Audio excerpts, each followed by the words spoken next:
Dear ladies and gentlemen, I'm Phoenix from Informa Markets. Thank you for joining us today for the Sea Asia session at the Maritime Online Series. Today, we have an expert panel of speakers addressing the topics of many strategies to counter current crewing crises. Before I hand the time over to the moderators, there's a few admin matters that I would like to bring your attention to. So firstly, please ask your question in the Q&A box, and we will address them at the end of the session. And polls has been incorporated into the discussions, so please do participate actively. And lastly, the sessions will be recorded and available on demand at the shortcut platform post-webinar. And without further ado, please let me hand this over to our moderators, Ms. Natalie, Director Employment Affairs of ICS. Natalie, please.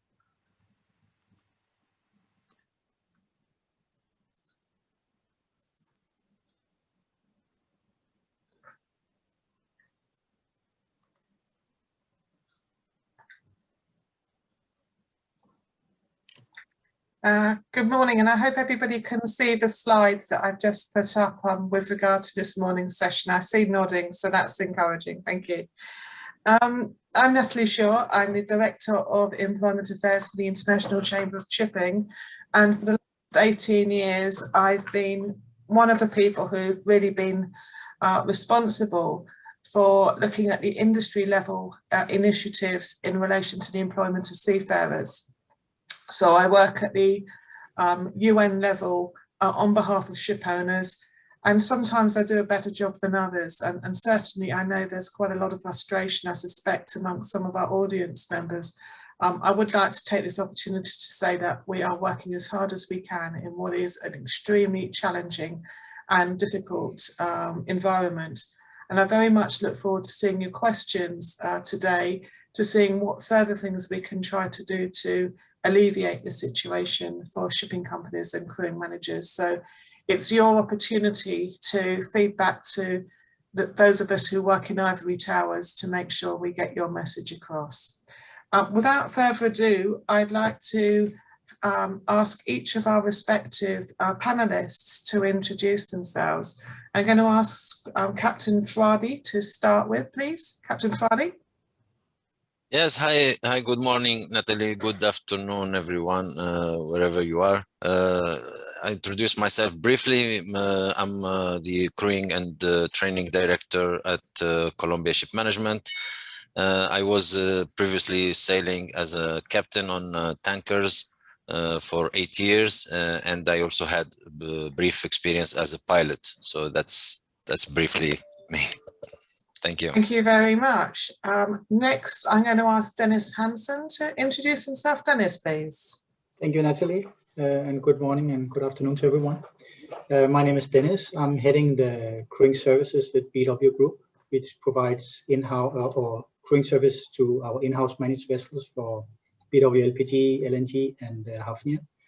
So we have around 96 ships, and predominantly our crew are coming from Philippines and India, around 40% from each of these locations, and then the remaining from Eastern Europe, Norway, Nigeria, and China. Thank you. Thank you very much. And next, I'm going to ask Ashish, please, to introduce himself. Ashish, please. Thank you, Natalie, and good morning, good afternoon to all. My name is Ashish, and I'm the head of crewing for Maersk, and currently based out of Singapore, and an ex-master mariner. I've been in various ship management positions in Maersk for the last 12 years or so, and I'm responsible for all the Maersk-owned vessels for the crewing ops, and we have around 300 container vessels flying Danish and Singapore and Hong Kong flag, and we have nationality just after the UN, people all the way from Europe and going across to Asia, right to the Philippines. So yeah, and I look forward for the session today. Thank you. Super, thank you very much. And finally, saving one of the best to last, Emily, please, if you'd like to introduce yourself. Sure, thanks, Natalie. Hi, everybody. My name is Emily. I manage the crewing department in Norstar Shipmanagement. in the Singapore office, and I also manage the Norstar crewing agency in the Yangon office. We handle oil and chemical tankers. Our crew pool consists of 80% Myanmar crew, with the balance 20% of crew from India, Philippines, and a small percentage of crew from European countries. Thank you. Natalie, over to you. Thank you. And we're now going to go to a poll in a second because we just want to get an understanding of the audience that we've got. So Informa will be putting up a poll and we will be asking you, can you advise which particular sector you're representing? So if you could just click onto the appropriate and submit it now, then we can get a feel for exactly who you're representing, please. Thank you.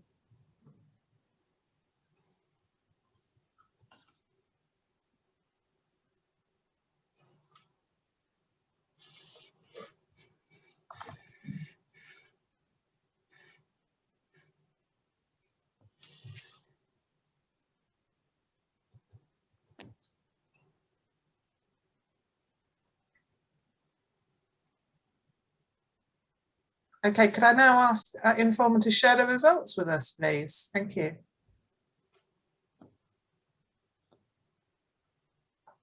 So 42% of you are ship owners and ship managers, 8% from industry organisations, 8% from crewing and manning, and 42% others. So it's encouraging to know that the target audience that we were hoping to talk to today appear to be the people we've actually got here. So that's encouraging. So hopefully we can optimise the questions and answers from your perspective. So thank you.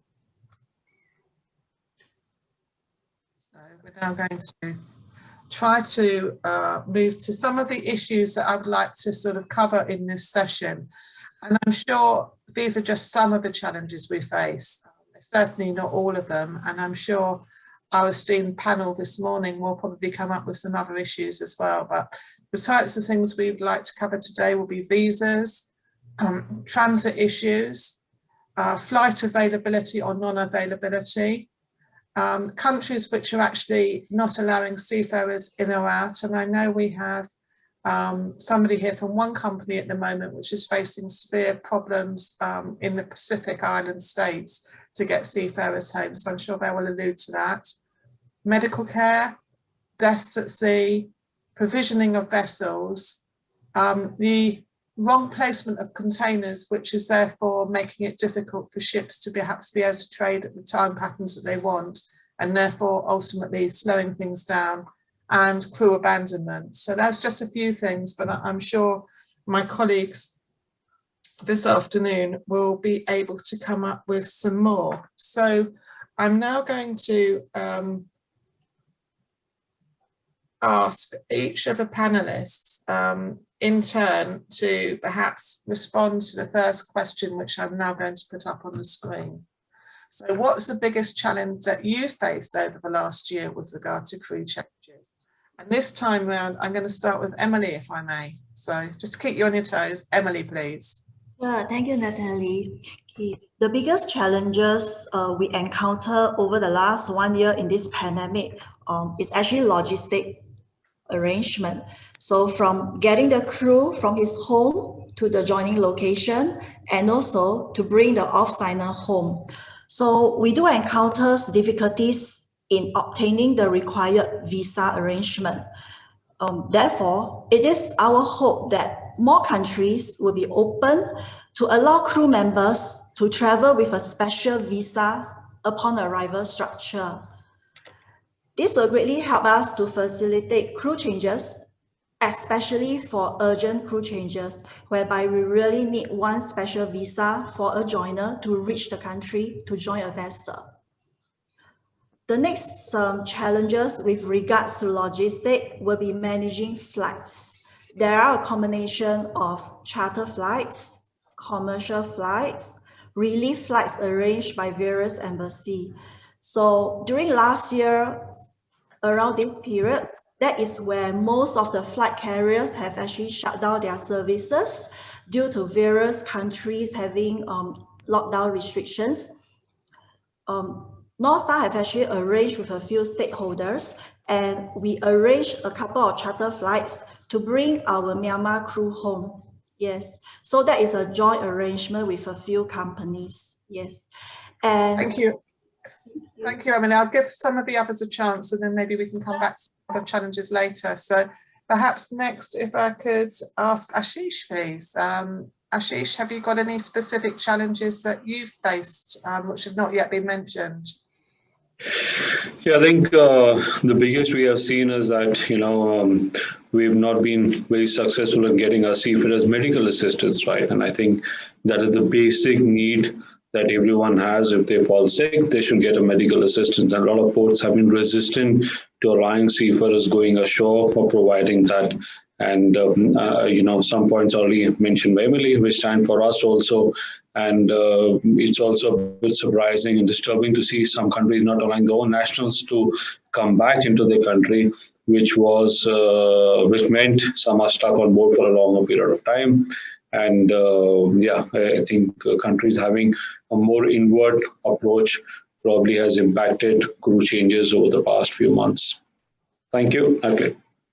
Thank you. Can you just clarify with regard to medical assistance? Is it medical assistance in relation to COVID cases? Is it dental assistance, or is it medical assistance also for non-COVID related issues, or is it a mixture of all of these?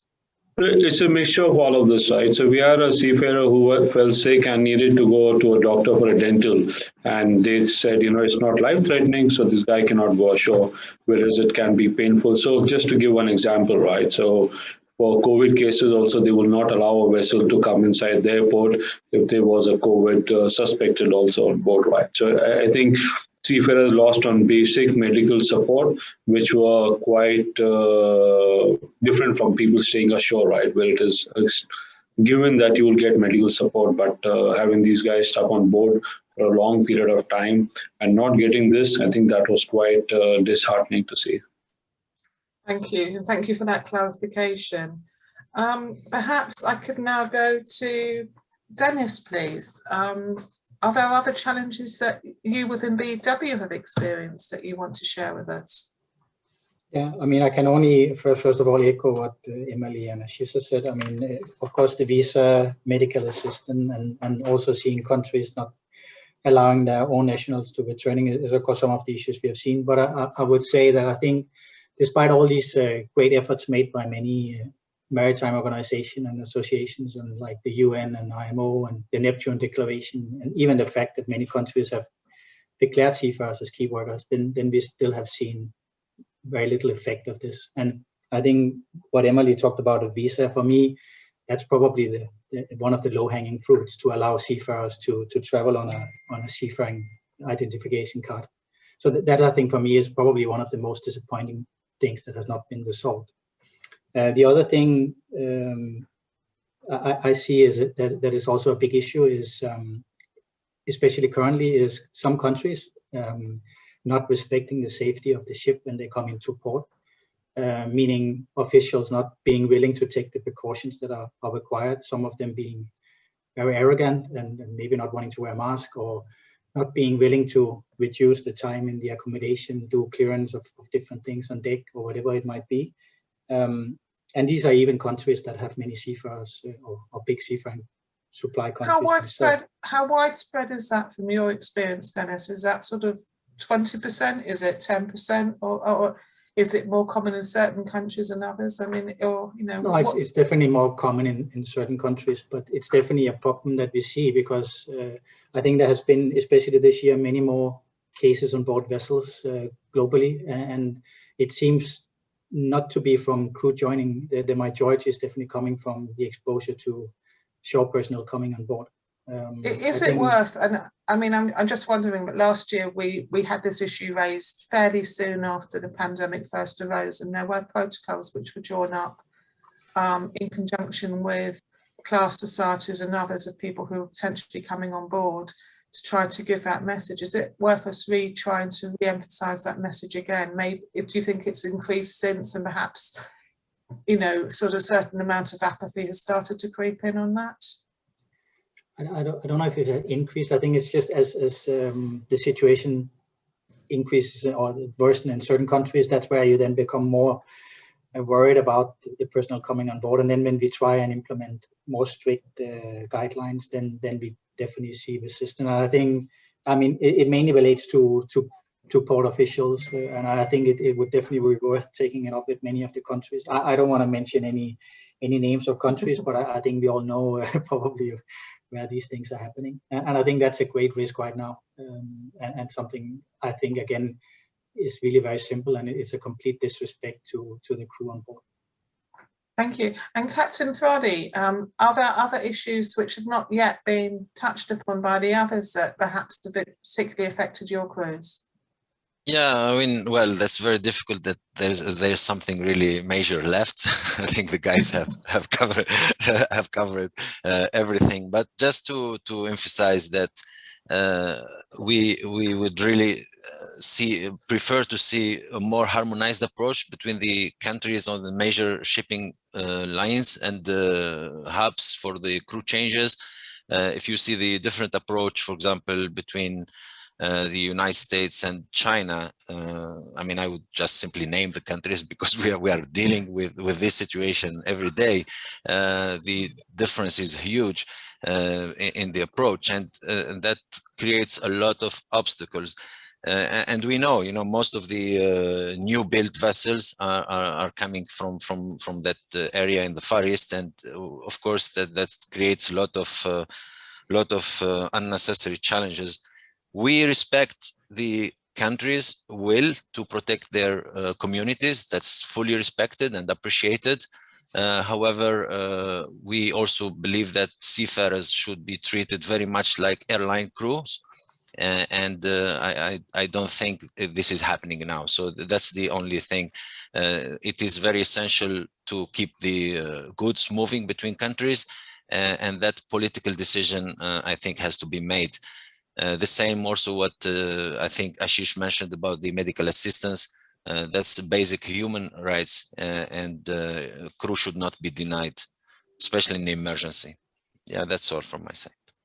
And thank you, Captain Fradi. And an interesting comment you made about airline crews. I have to tell you that I was talking to my counterpart at IATA, and IATA are equally frustrated. And he cited an example of a Qantas flight. If somebody is a pilot on a Qantas long distance flight, they have to quarantine for 14 days before they take the flight.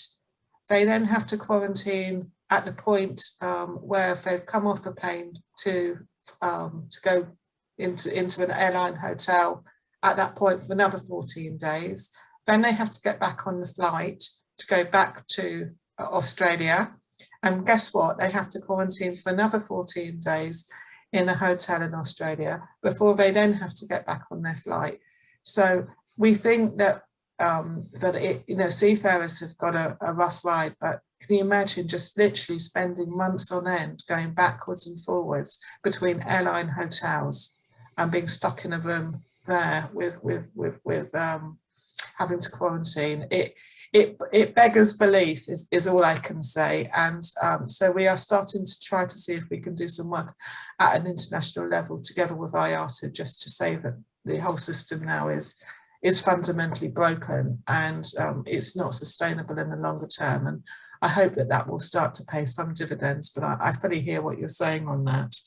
I'm now going to ask you to poll in the next polling session. So could I ask, please, for the number 2 poll to be placed up by Informa? Thank you. So again, if you could now tell us what you as audience members have seen as the biggest challenge based on what we've just said, and if you could submit your answers now, that would be really great. Thank you.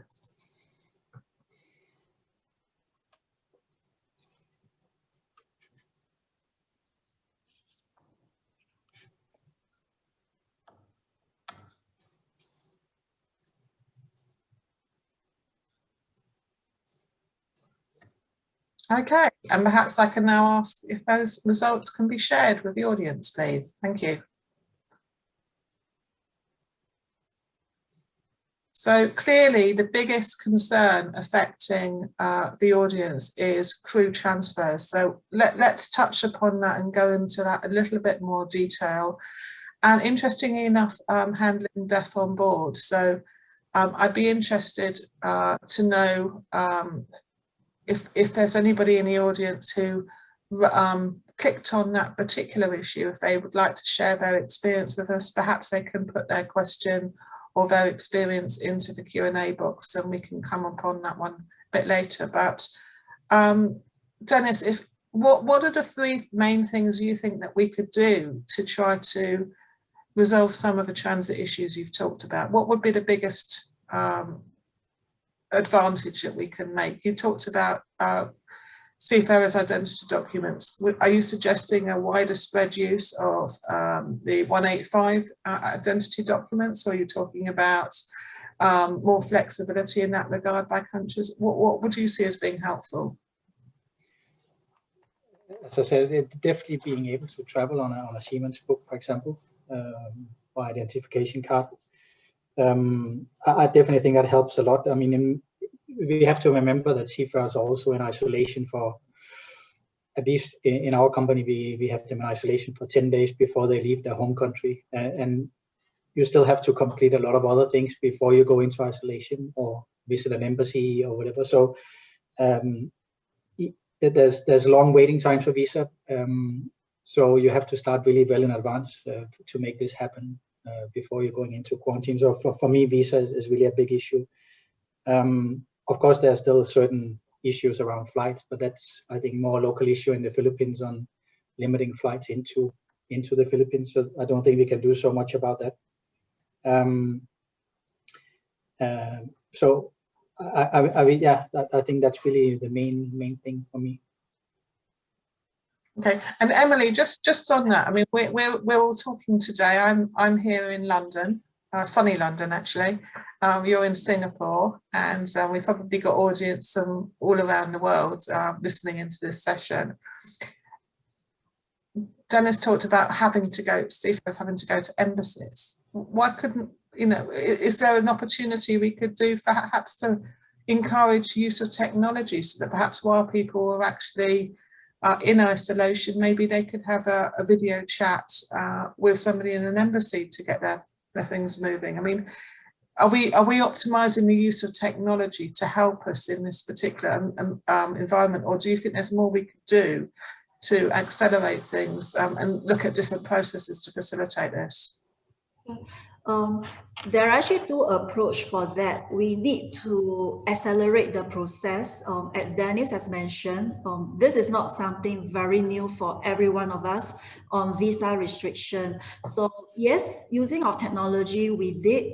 In fact, the manning agency office, they have actually approached the embassy. Even during the lockdown situation, we managed to get hold of working personnel in the embassy, and we did appeal for them to have their offices open for visa applications and so on.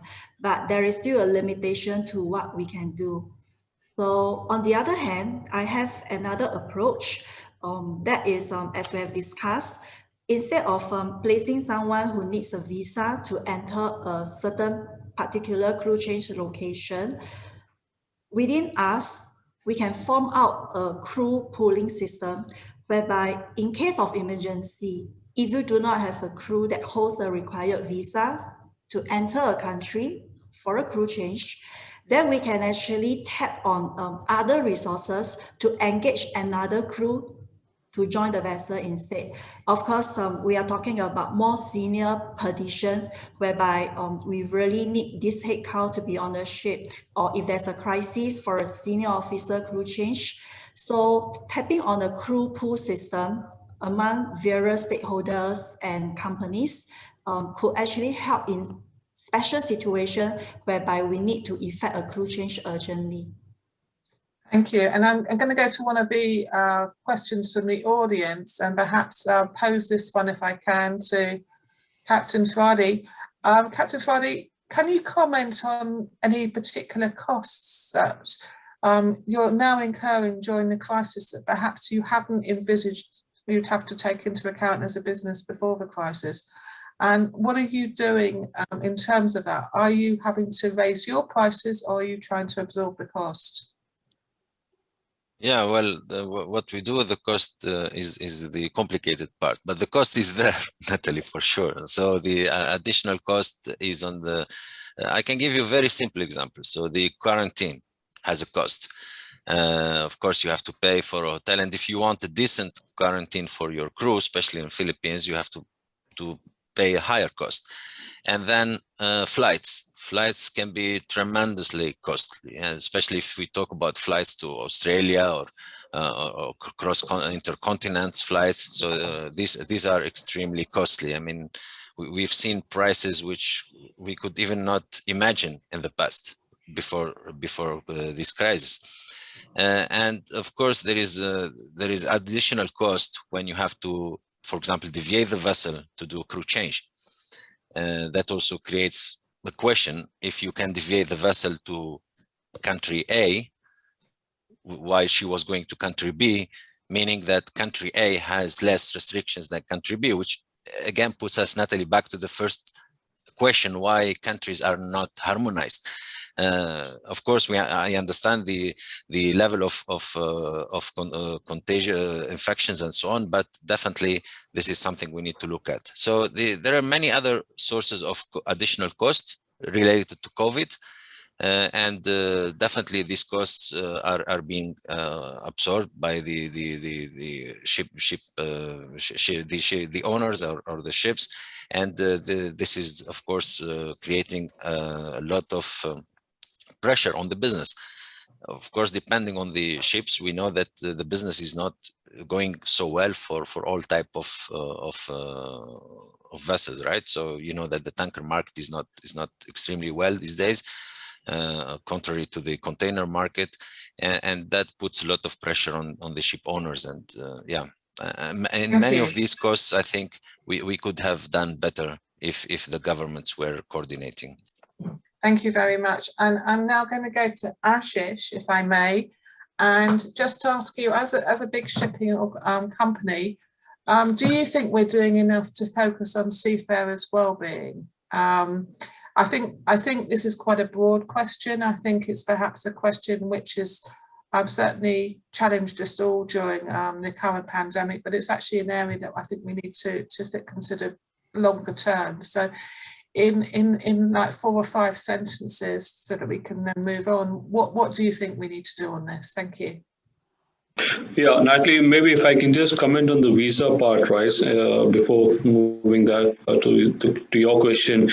I think we should probably be heading in for visa on arrival procedure rather than seeking out visas for every port, because some countries do allow visa on arrival that give flexibility for seafarers to travel, and using the continuous discharge certificate or seafarer's identity, maybe we can have everyone push in the direction where seafarers can travel visa on arrival. That will take away a lot of ambiguity and all of the issues we see today and maybe we see tomorrow, right? So I would like to propagate is we all as shipping community and industry go for visa on arrival facility for seafarers. And yeah, coming to your main question about well-being, yes, it's something very important for us in Maersk, and I'm sure it is equally for all companies, and some are ahead of the rest. But this is something which would need a focus across, and it just should not be just limited to seafarers when they are on board, but how also they are being supported when they are home, right? Because in certain countries, they have a good infrastructure, they're able to have a nice vacation, but we do have seafarers coming from economically poor countries where they also suffer when they go home. So we should focus on the well-being while on board, but also try to extend it from a 360 perspective is when they're on vacations also, right? And in Maersk, we're doing quite a bit for our seafarers, especially during the pandemic, some extra facilities for them, extra provisions, and some extra funds. Or we could do that, having a call with the seafarers if someone is feeling depressed, supporting their families when they required help. So these are some elements which we have done in the past few months, and we're also looking at accelerating and doing what more can be done in a more sustainable way, and also developing and supporting our leaders on board where they understand where there's a problem, and then they can support the junior officers and the ratings, because I don't think the senior officers today are equipped to handle these kind of issues on board. So we can try to do many things from ashore, but we also need to get our leaders on board and train them in handling these situations on board. But this is something which needs to be high on agenda, I guess, for all the companies, and most of them are doing a lot. But this is going to be ever evolving, and it's never going to stop, right? And we can just improve as days pass by. Yeah, and I think we could have a whole separate Sea-Asia session on well-being and what we need to do, and maybe that's something I can put back to Informa maybe to look into. But perhaps now we can move on to the second part of this morning's proceedings, and that's the thorny subject of vaccinations. And I'm going to ask, perhaps again, starting in the same order as we started with. So, Captain Fradi, has your company started to vaccinate seafarers? And if so, how's it going? And are you facing any specific obstacles? And perhaps you could name countries where it's going well and countries where it's going less well. Thank you. Thank you, Natalie. First of all, I would take this opportunity to thank ICS for this amazing and excellent work on the vaccination guidelines and all the material which was made available to the industry. That's really great and very helpful.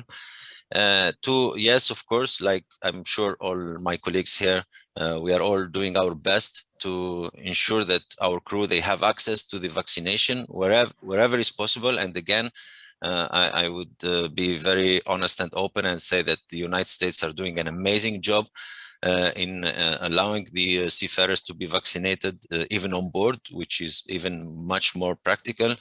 Of course, I think US, they have an excess of vaccine, especially the single dose ones.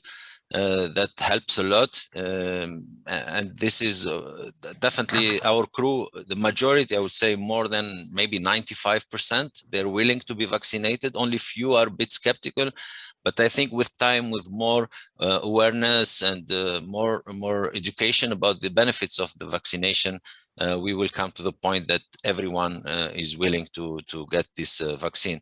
But yeah, you know the limitations, Natalie. It's not available everywhere. In their home countries is very difficult, especially in Philippines. You know, it's even there in a better category now, but it's very complicated, and the amount of vaccines is very limited. Thank you. And I'm now going to go to Dennis, and I know that you've done some fantastic work in BW to try to look at what you can do as a company on vaccination. Perhaps in a few sentences, you perhaps can explain what you've done as a process to try to accelerate this. Thank you. Yeah. So first of all, we ran a survey as a beginning. So maybe I can just share at least what we found in the population of our seafarers. We surveyed, or we had 1,600 seafarers, so almost 50% of the seafarers responding, and we had 5% not being willing to be vaccinated and 10% undecided. But we also asked them if they were willing to take the Johnson & Johnson, which is the one we have been providing them in the US. And here we had the double the amount of people saying they were not willing, so 10% and 20% undecided. So at least there we realized that there was some concern around that vaccine. We also asked them about what their concerns were if they did not want to take the vaccine or if they were undecided. And here it was side effects and vaccine safety. And some also said that they didn't believe the vaccine would protect them from being sick. So that was top 3 concerns. And then we asked them what we could do to convince them. And one was answering, or top 3 was offering them health insurance.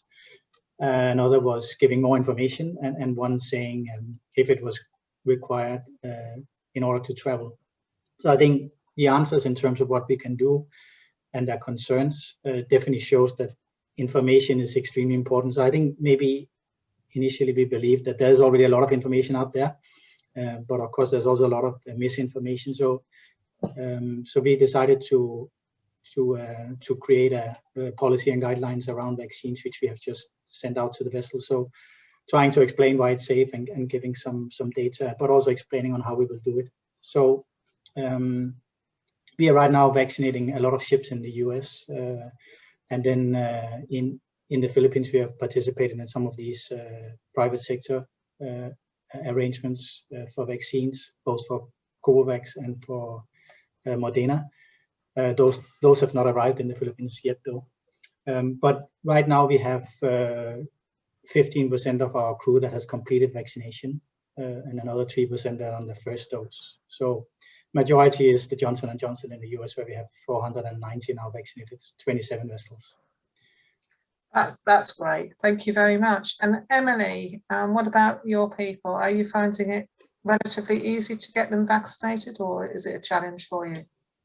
Yes, it's still a little bit of a challenge for me as well. We have done a couple of vaccination in US, and at the same time, what we are doing is we are working with local manning agency in India and Philippines, and we do procure vaccinations for crew that are available and willing to take the vaccination. In Myanmar, we are also encouraging seafarers to go for vaccination whenever possible. Yes. And we do keep a track record as well. And it's part of a pre-joining formality for COVID vaccination in the procedure as well. Thank you. Ashish, have you got any other comments you'd like to make?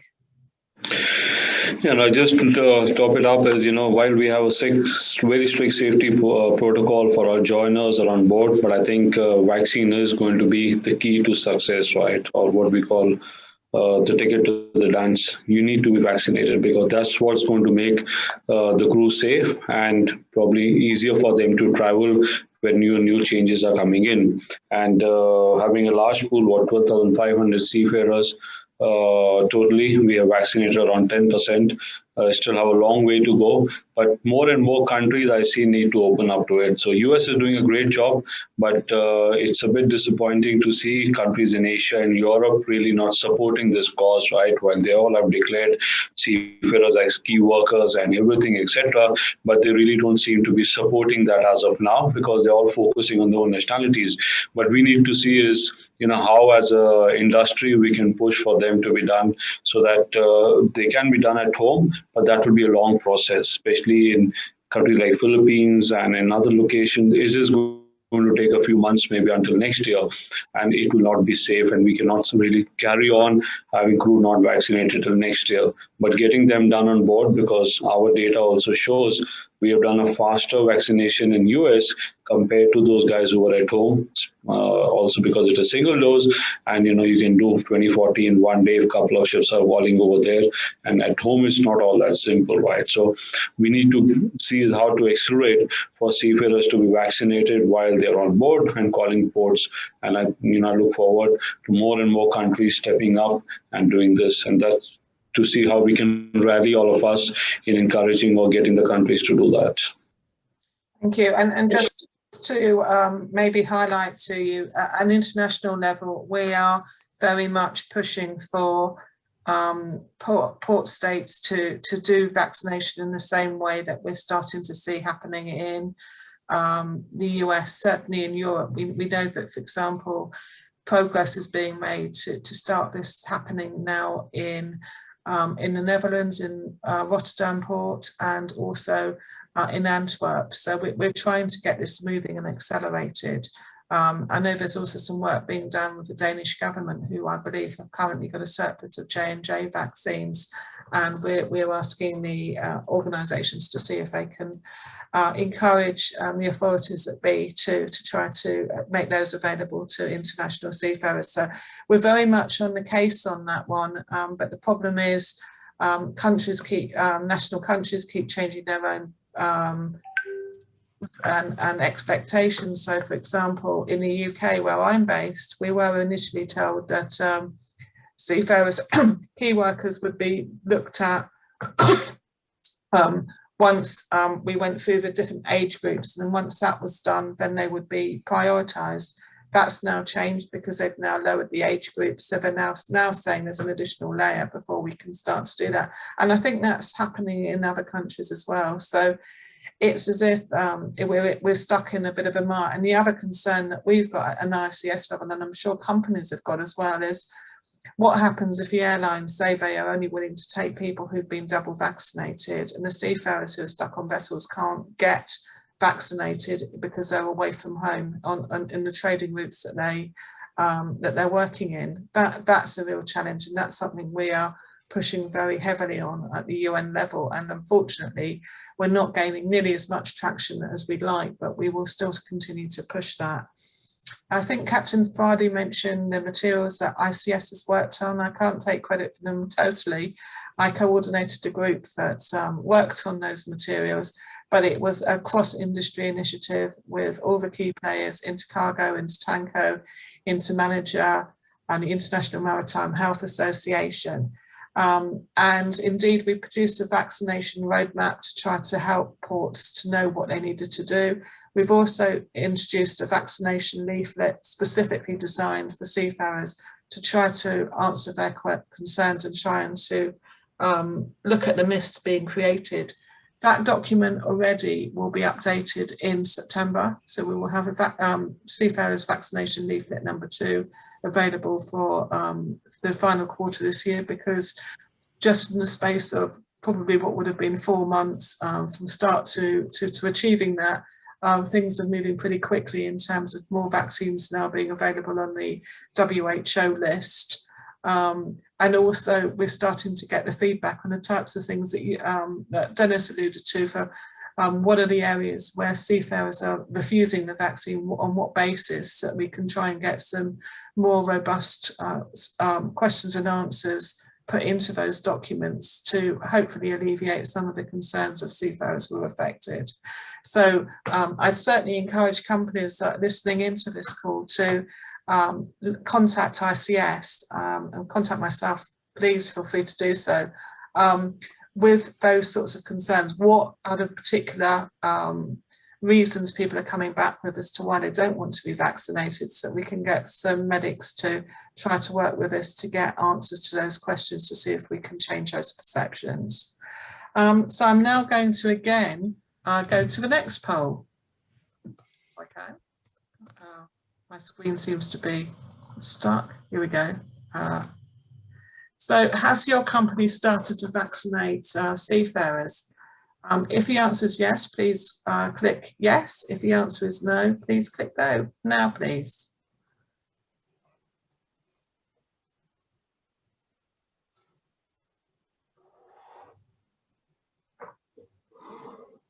Okay, can I see the answers on the screens, please?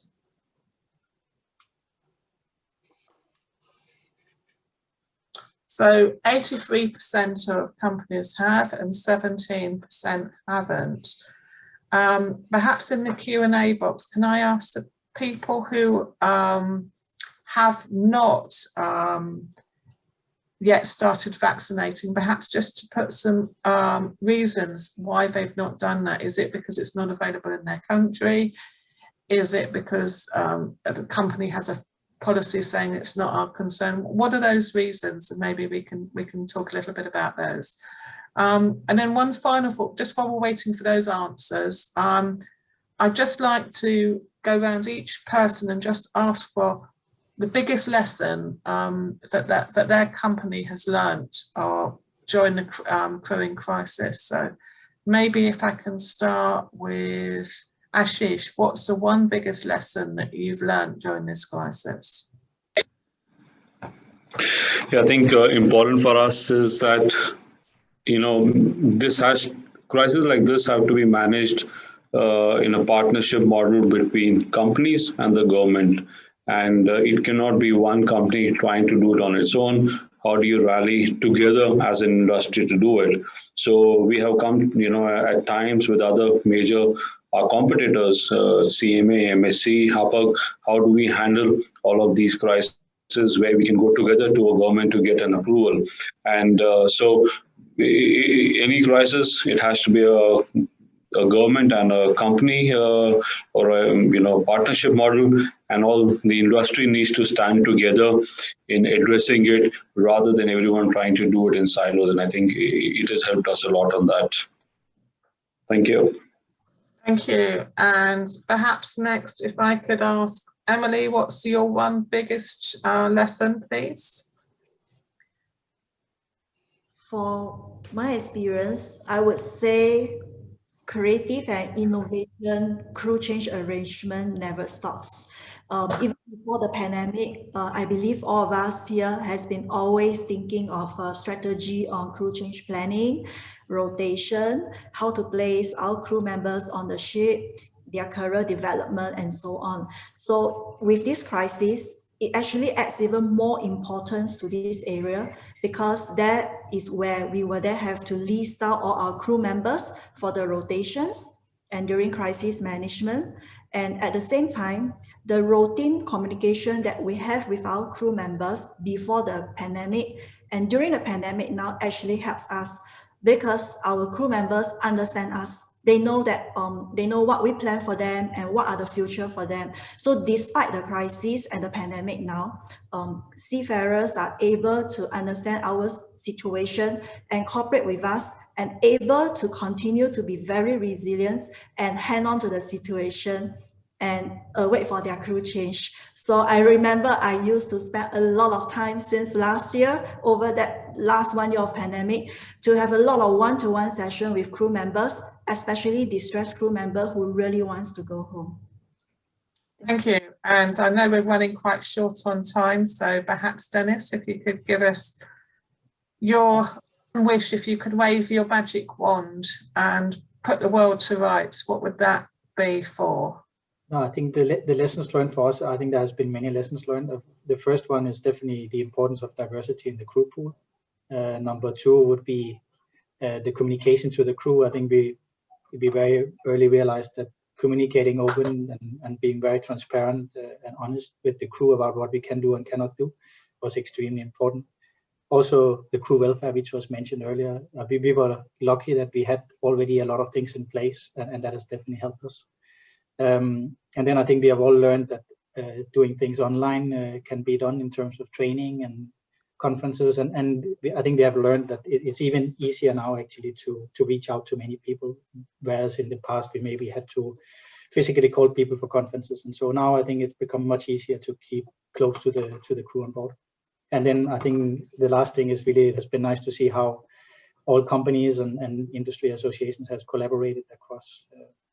So I think those are the main things. Thank you. And I think it's Ashish who's still to speak on this point. Ashish? You're mute. Sorry, Natalie, I didn't get that.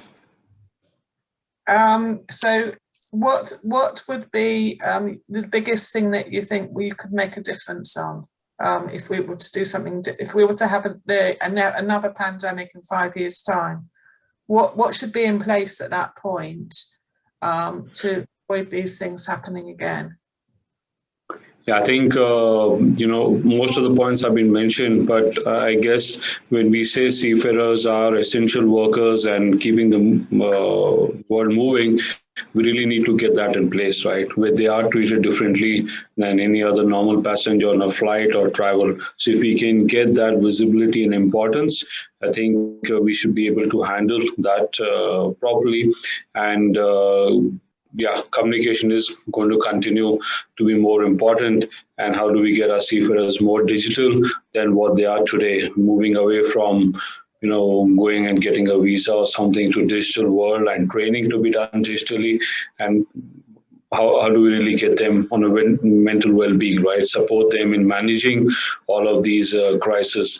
But I think basic is the world should treat them as human, right? As they treat others. They should not be neglected on board for 14 months or 18 months. I think that is something which really cannot happen again if a crisis was to hit us. And Dennis talked a little bit about crew diversity. Dennis, I assume you mean diversity by way of nationality of crew, or were you thinking of diversity in other respects as well? No, I mean in sense of diversity in the nationalities. And has that been the experience of other panelists as well? Have you found that it's been easier because you've been able to swap locations to be able to meet deficits at a particular point in time? Captain Fradi, your thoughts on that, please. Yeah, I mean, Natalie, if you want specific comment on looking, as Emily said, tapping into resources, right? This is what I'm going to talk about. But yeah, definitely that's a solution. But let's also remember that the safety of the vessel should not be compromised as well, just to find anyone going to anywhere. People, they have certain level of competency, certain level of training, experience, especially on the tankers. There's some matrix requirements which need to be met. Yeah, okay, of course, finding resources is always, I mean, I'm very impressed how much crewing departments around the world were resourceful. And they did an amazing job. And actually, I wanted to say something I learned also from this pandemic. It's amazing how we've been all one team. I call it now like one Colombia. People ashore, but also people, people on board, but also people on shore. The crewing departments, they went also through very stressful moments, and they had to be extremely resilient. They had to have very strong mental health to deal with the crisis, and how much you take to your heart and your soul from what you hear from the seafarers. It's sometimes very heartbreaking, right? So it's not always about having 12 months on board. Sometimes you may only have 1 month on board, but you need to go home for a personal reason. And you want to help, because I know the contracts might be very strict about that, but as a company, we help our people to go home when they need to. And it's sometimes very heartbreaking when you can't do it. And you always wonder, you know, when you go to sleep nighttime, if you can sleep, by the way, nighttime, you wonder if you missed something, or maybe you could have done something better for your crew and for the ship. Yeah, so that's the biggest lesson. Thank you. Okay, so to recap, I think we've touched upon vaccinations during this session. I think we've touched on some factors of regard to medical care certainly being a concern to people. I'm certainly going to be taking away things to look at to see if we can try to help with regard to the visa situation, and whether or not we can explore opportunities again for visas on arrival. I think that's important. We haven't yet touched on it, but I just wonder if any of the companies, panelists are from companies whereby they've unfortunately had a death on board one of their vessels, and how easy it's been to actually be able to repatriate the body. Have any of the companies speaking got that experience that they'd like to share? Yeah, I can try and share, Natalie. We did have a death on board last year from natural cause, and we're trying to find a place to offland the body. So we did go to several different countries and reached up very high within government levels to try and get the body off, and that was very difficult. It took I think we went to 3 different countries with the ship, and it was denied before we finally got the body off. And then there was, of course, the whole issue around in how to get the body home, because at that time there was no flights out of that country. So chartering flights and get it to different countries. So it's definitely been very difficult, and it was very traumatic for the crew on board, of course, sailing around so long. So yeah. Is there anything else that you think that we can do to try to get the situation really more public awareness on this? Because clearly it's something that is of concern to us. We know that the responsibilities under the MLC are very clear on this in terms of repatriation of the body, but we also know that it just seems to be a problem that unfortunately a lot of companies are experiencing at the moment. what else do you think we can do beyond raising it with the international organisations? Is there anything else tangible we can do specifically on this?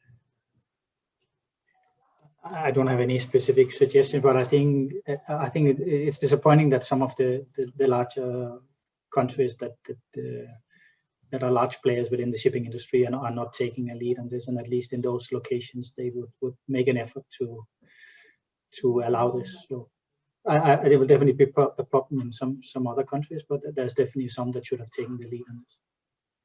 Thank you. I'm now going to hand back to Informa, because I think we're running close on our closure on our time, and perhaps if Phoenix can, maybe you can share with us what's coming up in the next series of Informa seminars. And I'd like to take this opportunity very much from my side to thank our 4 panelists, to Captain Faouzi, to Emily, to Dennis, and to Ashish. Thank you very much from my perspective. It's been enlightening from my side. Over to you then, Phoenix. Thank you. Right. Thank you, Natalie, and thank you for all our speakers for these very insightful discussions and full of empathy. And thank you everyone for joining us today too. And please also join us next week for a series of topics focusing on digitalizations. And thank you so much, and we look forward to seeing you next week. Thank you. Goodbye. Bye. Thank you. Bye-bye. Bye-bye. Bye.